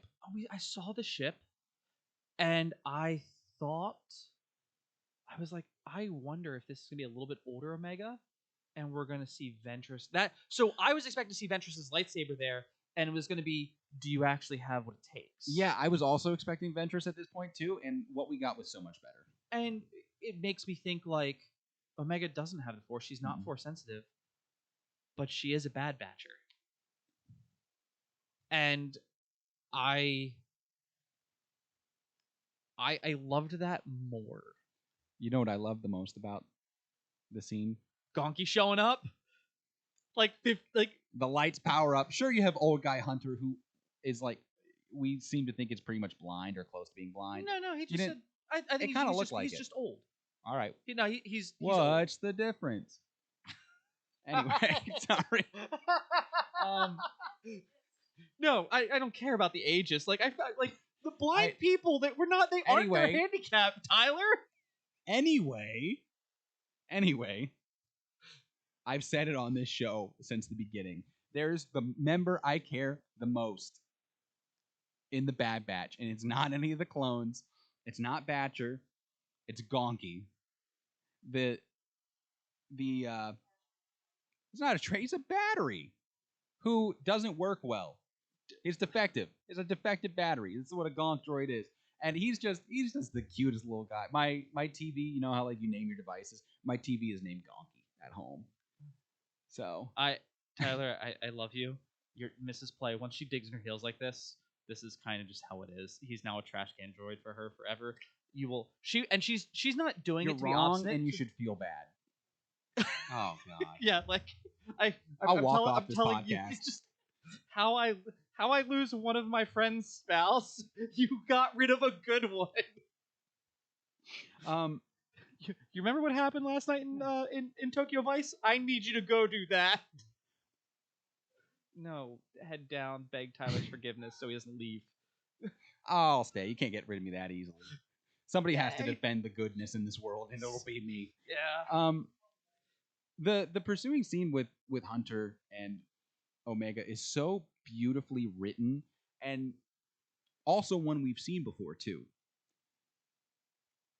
I loved that Hunter's like, "Hey, we're trying to protect you," and Omega's in like her 20s. We're assuming it's around the time of like Empire Strikes Back or A New Hope somewhere. Yeah, she's like 15. Oh, she's like 10. Is she that much older? Yeah, it's like 10 years at least, 15. She's in her like mid-20s, I would say. But you have that parenting kind of, She's like 23 probably. yeah, That's 10 years. that kind of feeling, you know. Yeah. It's like we're trying to protect you. Like, you're always going to be my baby. You're older than me technically, but you're always going to be my baby. You're always gonna be, You know, you're always gonna be our kid, our Yeah. daughter. and they go on and say, you know, Omega's like, hey, the rebellion needs pilots now more than ever. And Hunter's like, hey, you know, like, this is essentially like, you're too old to fight. This is not your fight anymore. Yeah. Like, you spent a lifetime fighting. Rex says that along those lines in Rebels. And you know where else it was a really good callback to? One of my favorite parts of The Last Jedi. I think it's a scene between Yoda and Luke after Yoda sets the tree on fire with the sacred Jedi texts and stuff like that. Uh-huh. And it's like, you need to let the kids handle this one, you know? Like, our generation, we've come and gone. This is not our fight anymore. Let them learn from their failures. Let them learn from our failures. Yeah. But Enjoy your retirement, Hunter. Jeez. Hunter, you raised a really good kid. Yeah. Like let's like Hunter, like, you guys, my 4 dads turned out the best. Like, I was kind of sad we didn't get an old Crosshair or an old Wrecker, but that's okay. Yeah, it needed to just be Hunter. Yeah, I mean, they also wouldn't have looked as cool. No offense. The face tattoo and the beard now, yeah. Yeah. He still had all his hair. I mean, Yeah. Crosshair. I mean, I could see the Wrecker with like a beard too, or something like that. But I mean, you know. I think he probably just sleeps in a hammock a lot. Oh, probably. Wrecker, in God. a big hat, like a big straw hat. Oh God! Oh, yeah. You can see that in heart. You know what I bet? I bet Crosshair's a pretty damn good fisherman because he uses that to practice his meditation. So he just, Yeah. I think he probably has a straw hat. I think Wrecker isn't a hat person. I think Wrecker just, like, you know, Just a goofball. just a goofball. So yeah, really heartwarming scene to Yeah. end the series. But what was the most heartwarming?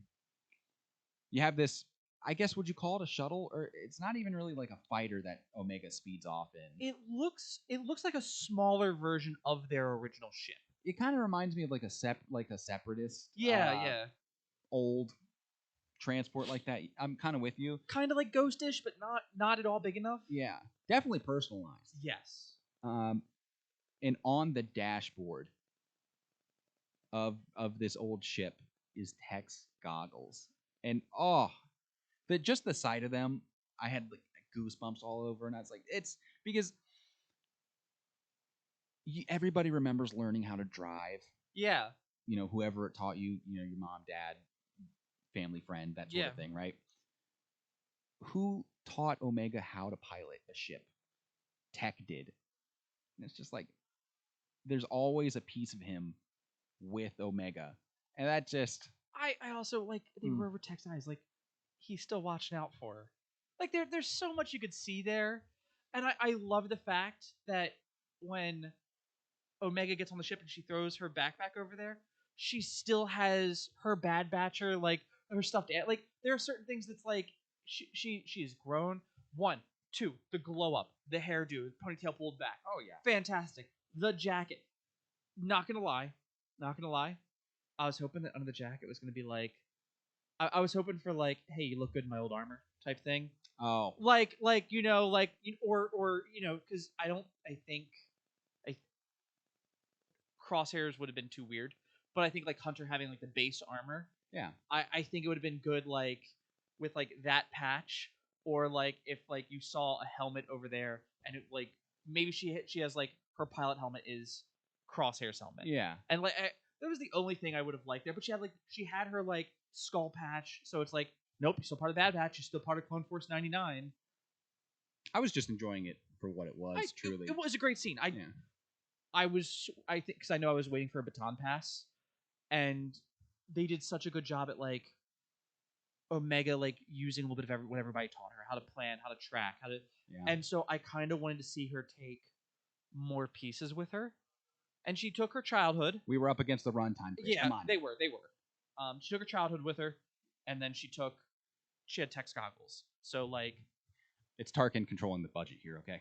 but No end credit scene. Nothing. not for this podcast. Yeah, well, I mean, it's our Bad Batch finale. When are we gonna have another Star Wars podcast? 2 days.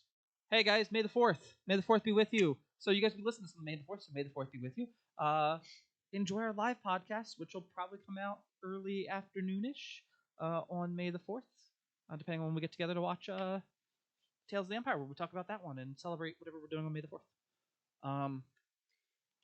So loose ends, I guess that's where we're gonna end on, because Yeah. the Overall, we've really had to feel our way through this one because, like we said at the onset, we did not expect this ending.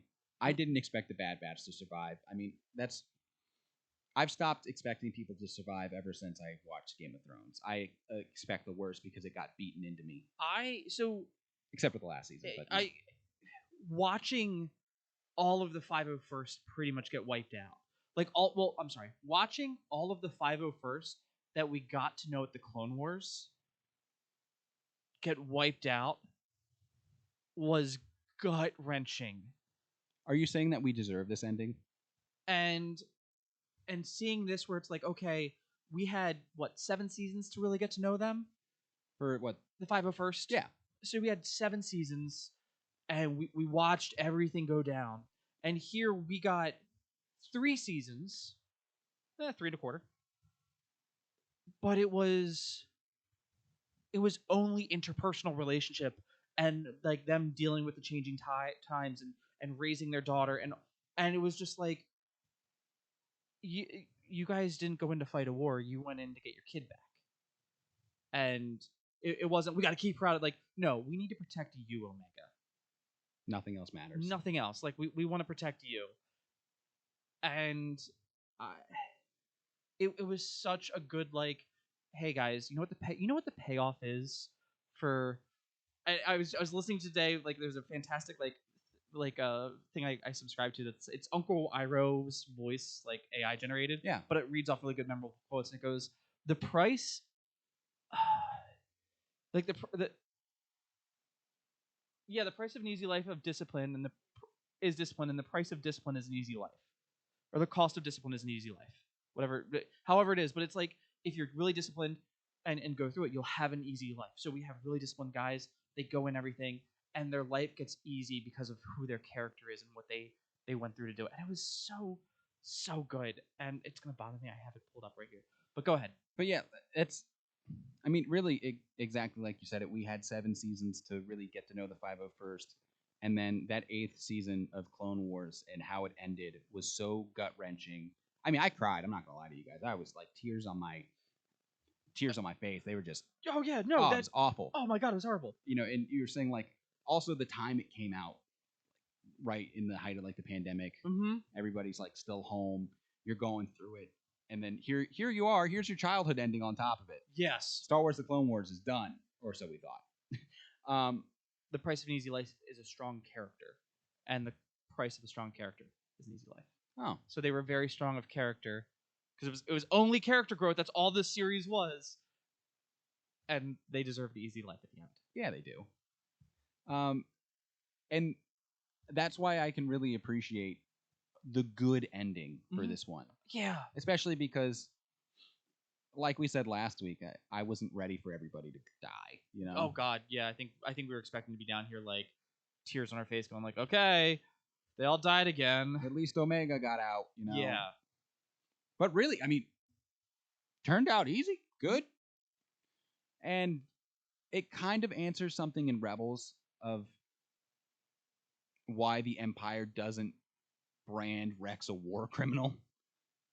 Because I guess his rebellion also like died with Hemlock in like their files, maybe, or how that works. Yeah. But that's the last thing we'll really talk about, is just like stuff that was tied up for us, and then loose ends. Tied up, you know, the story arc with the Zillo Beasts, where the clone commandos, what Hemlock is doing now.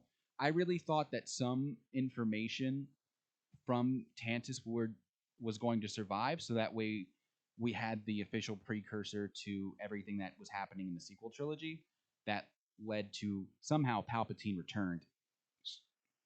S- Fortnite. Terrible line. Palpatine, the bad guy from Fortnite. It's not that Palpatine. It's the Palpatine from Fortnite. Different guy. Yeah, for sure.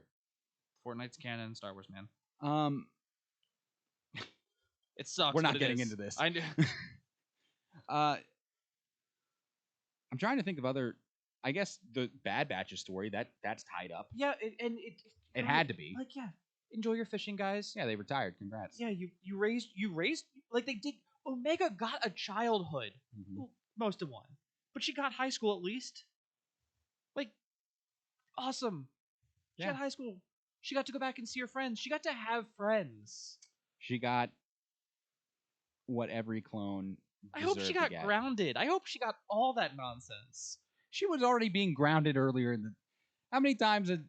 How many times do you think she got in trouble? She's like, I've already been grounded. No, you can't pull that shit anymore. Yeah. Like, no, Omega, you know what you did was wrong. So good amount of stuff that got tied up in a bow, which is nice. Yep. But there are some loose ends. And we know that there are some. I think there's some clone commandos that probably got out. Not many, but sure. Yeah, there were a lot there, but yeah. We never got to see Wolf. Go ahead. Yeah, we didn't get to see what happened with Wolf. We didn't get to see the end goal for Rex. And I guess Rex's initial goal was to also free more of his brothers to take care of the clones, be a steward of their well-being. Mm-hmm. Didn't get to see where him and Gregor ended up, and didn't get to see Wolf coming along for the way. The seeds were planted. It was nice to see Wolf at the end of. That was the end of Infiltration, yeah. Yeah. So that was cool. I was expecting to see him in the jail. Ventress. Yep. I think it's almost a bit silly to me that we got Ventress resurrected because she. Spoiler alert! If you haven't read Dark Disciple at this point, I don't know why you haven't, but we have. Well, it's our next book. But like Ventress meets her end in that book, and then she gets resurrected. It was a big deal before the season started. It's like, how did Ventress? Where is Ventress coming from? Lazarus pits. Yeah, but she was dead. So you brought back Ventress's character for one episode of the Bad Batch. Could this have not been done from another character? I love how we got Ventress for it. Mm-hmm. I think she served a great part. It just kind of was a bit out of left field for me. Yeah. Cad Bane and oh goodness, why am I blanking on her name? Shen.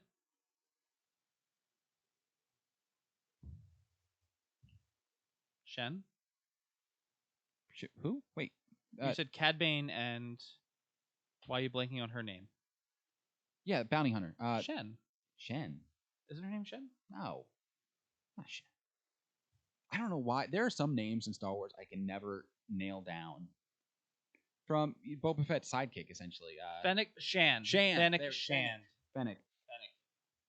Their cameos served a purpose. They were tied up completely. We never got a resolution to Commander Cody's story, which the whole reason I was really excited for the Bad Batch was because I thought we were going to get a resolution to Cody's story, but he's even further in limbo now because he went on this mission with Crosshair in the second season and then went AWOL after, and that was the last thing anybody heard from him. I thought he was going to be with Rex and his compadres in the third season. He was not. So here we are left to speculate about what happened to Cody again. Really wish we could have gotten a payoff for that. But in terms of other loose ends, can you think of any others? I think one of my biggest ones is the rest of the Commando squad. The fact that they brought Scorch in, and it looked like they brought in the green one. I think he was the Milo. It was a different. No. Milo was the young kid that was with the Commando that was with Wolf. Yeah. But in the original season where the Bad Batch is like getting out and they kick Scorch over the side, there was another clone that had the green markings. I thought that was the clone that got kicked over the side. I thought Scorch got kicked over the side. I thought Scorch just got knocked out. Anyway. Yeah. Yeah, the handling of the Commandos, you and I I would have loved to have had the commandos because they're perfect. Fight the The Bad Batch and be more of a true antagonist. yeah They never really were. They were really just glorified strongmen. yeah So it was like, and they were menacing, and I still love, like, I think that'll be the tattoo, will be a little commando helmet. I don't care. he's working on a. He really wants like I a want to clone finish helmet. my sleeve, and I think I might finish it with like a clone helmet, and Nara. Um, and yeah, and I think that's something there where I would have loved, especially when the shadows got introduced. Mm-hmm. I would have loved to have seen, like, I think the action to me would have been better for the entirety of the series if it would have been like, okay, that's Sniper One. Sniper One got away, and the Sniper One is supposed to be like Crosshair. Okay, who's this one that's like predicting their moves and setting traps? Oh, that's our hunter, Yeah. Foil. And then, like, who's the stronger one that's like, I would have liked to have seen just a hair more of that. We got it, and we got a taste with it with the shadows at the very end, but Yeah. it was just a taste, It just was a sip. and it did. It's one of those things where I'm saying I would have liked that because the action sequences to me, I had the Mhm. most. I didn't care. All the stuff I cared about was either world building or these interpersonal relationships. And 'Cause- I'm almost wondering. Sorry, go ahead. Because all the parts of the episodes that I was like, I didn't like these, but this one scene though was an interpersonal relationship, and it made the entire series or that Yeah. entire show for me in that episode. And I'm actually curious to see what the reaction across the board is for the Bad Batch because, as we said at the onset of the episode, you have to manage expectations, and if things don't go your way, that's okay. Mm-hmm. Unless it really is garbage writing, then like I'm with you there. But so much of the battle is not letting your expectations make or break it for you, you know? And I've said this so many times on this podcast that the past few weeks I've been actively being mindful about my own expectations, not just in regards to Star Wars, but in regards to my life, you know? I don't want to be the reason I get my own hopes up. Because then I'm just going to be sad for what? Because something didn't work out my way. No, it's like you got to be mindful, go with the flow, accept things as they are. I'm getting into like life advice now. Yeah, no, it's good advice. But so that I'm excited to see what is said about the end of the series. I'm going to be excited to see like how people feel about it on Twitter and on and on like just Reddit, the community as a whole. Like, you're right. Dave stuck the landing. He did. It was not all what I was expecting, but I was watching it and I was like, I'm all the loose ends and stuff that, like, sure, maybe you'll do like a one off here or one off there, or we'll get like a Rex mini series, but some of it, like, I can kind of put together like, hey Rex, we're gonna give the clones their own. You can't go anywhere fucking near them because you start shit. Tales of the Clones? No, Maybe like, I'm just thinking something like that. Yeah, that's what the theory is in my brain right now for what we could get after this. yeah. It's like why isn't Rex there? Well, Rex instigates shit, so they just go. The clones can be happy, but you cannot go near them. You get to go over there. Okay. Go live in your desert. Yeah, Moses, you did your stuff. Fine. Out. Clone commando here or there. Like, sure, like maybe commando subscribe. Like, show me the clones that were like in the base. Like, what happened to you guys that got out and lived? Like, there wasn't many of them. That's the thing. I know. It was just the one guy, I think. Actually, the rest of them got cut down in cold blood, right? Yeah, most of them. I think Milo might be the only one. The one that was with Wolf, when it was just like. Oh, true. Yeah. Like, there might. Oh, be you're talking about the commando. I was talking about the survivor, just the regular troopers that were a part of the prison break. Yeah, I think most of them are dead. Just the one guy who I'm assuming has a name. We have to know him from somewhere, but we'll find that out later. Great series. Yeah. I'm gonna miss doing this podcast. Can't wait for the Tales of the Empire podcast. Probably gonna lose my shit a little bit on that one. That'll be a fun one. Yeah. Because you can't fluff up tales. You physically can't. They're not long enough. You have to keep the meat and potatoes. That's fair. And then we have like the Acolyte. Yeah. So a little bit of a pause. I mean, we'll have our May 4th podcast, and then it won't be again until June, right? Did you hear Phantom Menace is in theaters on Friday? Yeah, I did. It's what, 15th? No. 25th? No. Yeah. 25th anniversary. Yes. I'm getting old. If you guys enjoyed this, please don't forget to like, comment, subscribe. Follow us on Facebook, Twitter, and Instagram. Yeah, thank you, Tyler, thank you for agreeing to do this like semi-weekly again. We didn't start off that way. I don't think we're gonna do a preview for the Bad Batch at the beginning, and then we just said, No, let's do it. Let's Let's just episode do it by episode weekly. by episode.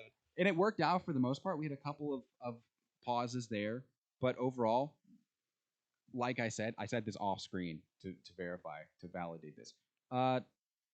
One of the things I look forward to with my weeks. I'm gonna miss it for now.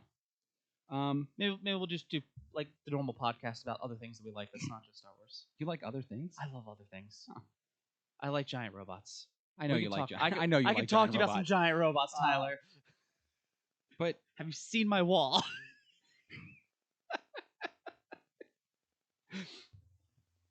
you guys should really see the wall sometime. It's pretty well done. But yeah, that's all in all. I'm excited for the future. I'm happy that this happened. This was a great journey to go on. Mhm.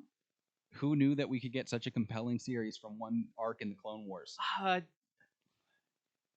damn it, Dave! You son of a bitch! But you get the job done. Yeah. You too, Sam. Like, shout outs to the real Darth Maul too. Thank you, Dave. Thank you, Sam, who did not voice a character in this show. I don't think so, anyway. He's probably in the credits. He's probably somewhere. You're all winners out there. Keep it weird and have a fantastic rest of your day, everybody. May the 4th be with you. I didn't have to pee once this entire podcast, and that's crazy. Because it was 2 hours.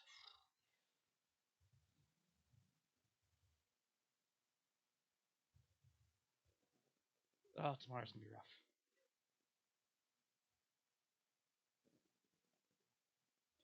Yeah, it is.